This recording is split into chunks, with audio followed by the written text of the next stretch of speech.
जहाँ तक इसके ट्रीटमेंट और क्योर का ताल्लुक है, तो एक तो सबसे पहले हम मेडिकल ट्रीटमेंट करेंगे। इनको जो इनकी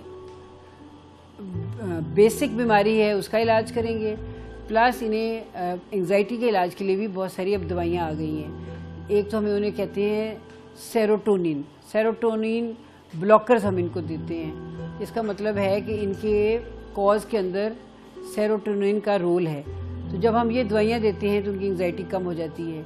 फिर बेंजोडाइज़ेपिन्स देते हैं, उनसे भी एंग्जाइटी कम होती है। बायो साइकोसोशल मॉडल पे इनका इलाज हो सकता है, अकेली दवाइयों से इनका इलाज नहीं हो सकता।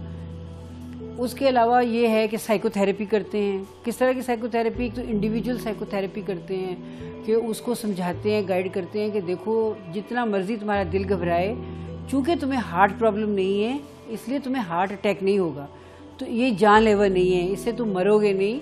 लिहाजा इसको कोशिश करो कि समझने की कि ये तुम्हें नफसियाती तौर पे हो रहा है। उस पर पेशेंट को ट्रस्ट अगर आ जाए तो वो अपने आप को सेल्फ सजेशन के साथ अपनी फीलिंग्स को कम कर सकता है। फिर हम बिहेवियर मॉडिफाई करते हैं। वो कैसे करते हैं कि बाज़ दफ़ा इनको इस सिचुएशन में एक्सपोज करते हैं, उस मरीज़ को उस हालत में जहाँ से वो अवॉइड कर रहा है, जहाँ से वो डर रहा है, जहाँ जाके उसको एंग्जाइटी का अटैक हो जाता है, इसको उस सिचुएशन में ले जाते हैं। उस सिचुएशन में जाने के लिए वैसे बहुत अच्छे मुल्कों में ये होता है कि थेरापिस्ट मरीज़ के साथ चला जाता है।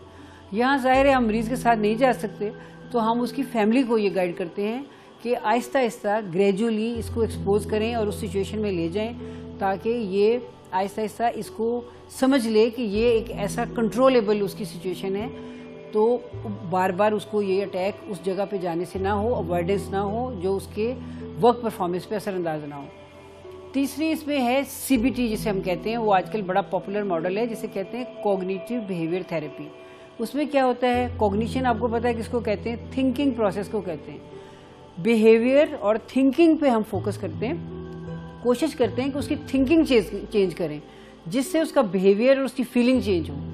मसलन उसको हम गाइड करते हैं कि देखो इसमें उनको रिलैक्सेशन थेरेपी है, इसमें इनको एरोबिक्स हैं, वॉक है, और फिज़िकल बॉडी रिलैक्सेशन टेक्निक्स हैं, वो इनको सिखाते हैं। देखो जब तुम्हें एंग्जाइटी की फीलिंग होने लगे, तुम्हारा दिल धड़कने लगे, या तुम्हें पसीना आए, या तुम्हें लगे कि तुम ठंडे हो रहे हो और तुम्हें स्वेटिंग हो रही है और तुम्हारा दिल घबरा रहा है, तो तुम लंबे लंबे सांस लो, तुम बाहर निकल के हल्की हल्की एक्सरसाइजेज करो, अपनी सोच को डाइवर्ट करो।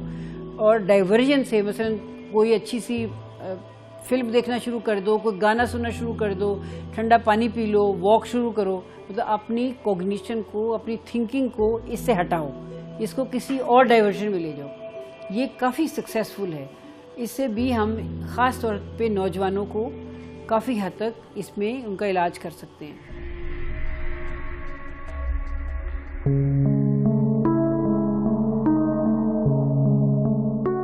अब हम बात करते हैं कि सोसाइटी और फैमिली को इन मरीज़ों के साथ कैसे बिहेव करना चाहिए।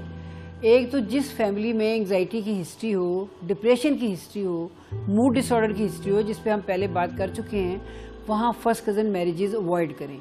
कोशिश करें कि कोई फ्रेश ब्लड फैमिली में लाएं। ये जो मूर्सी आंसर है उसको चेक करें। एक तो ये बहुत ज़रूरी है। दूसरा ये है कि अगर घर में कोई बच्चा इसका शिकार है तो उसका मजाक ना उड़ाएं, उसको इस पे ताना ना दें, उसको इस तरह ना करें कि वो अपनी फीलिंग को एक्सप्रेस ना कर सके। उसको अगर वो एक्सप्रेसिव होगा, अगर आपको बताएगा, तो आप उसे सपोर्ट दे सकते हैं। ऐसे मरीज़ को सपोर्ट चाहिए होती है, एक रोने के लिए कंधा चाहिए होता है, एक कैथारसिस के लिए फ्रेंड चाहिए होता है। तो उसके दोस्त बने, उसे प्यार मोहब्बत से समझाएं और कोशिश करें कि उसको उसके बिहेवियर को मॉडिफाई करने के लिए उसको आहिस्ता आहिस्ता प्यार से पकड़ के उस सिचुएशन में ले जाएं, उस सिचुएशन में खड़ा करके उससे बात करें, उसकी एंग्जाइटी के लिए उसको थपकी दें, उसको पानी पिलाएं, उसके और बातें करें। मतलब अगर बंदा अकेला, ये बच्चा जो है या नौजवान जो है, ये अगर अकेला बाहर जा रहा है तो उसको ज़्यादा एंग्जाइटी होगी।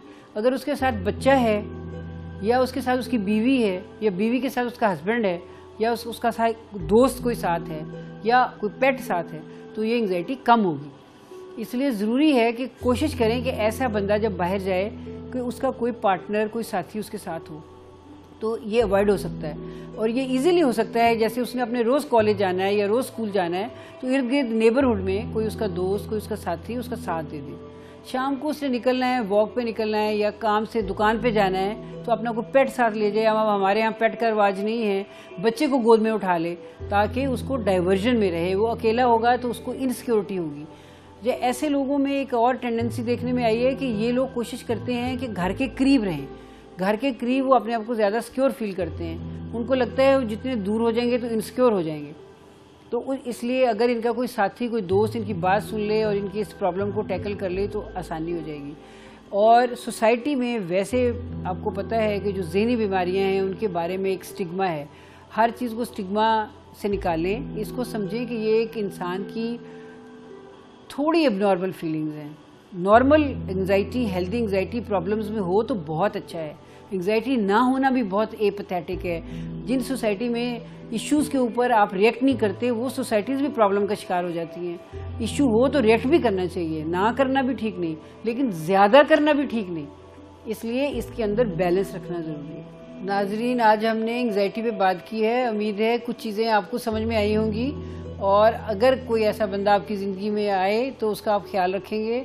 अपना भी ख्याल रखें। अगले एपिसोड में फिर किसी दूसरे प्रोग्राम में OCD के साथ, जिसे कहते हैं ऑब्सेसिव कंपल्सिव डिसऑर्डर, उसके ऊपर डिटेल से बात करेंगे।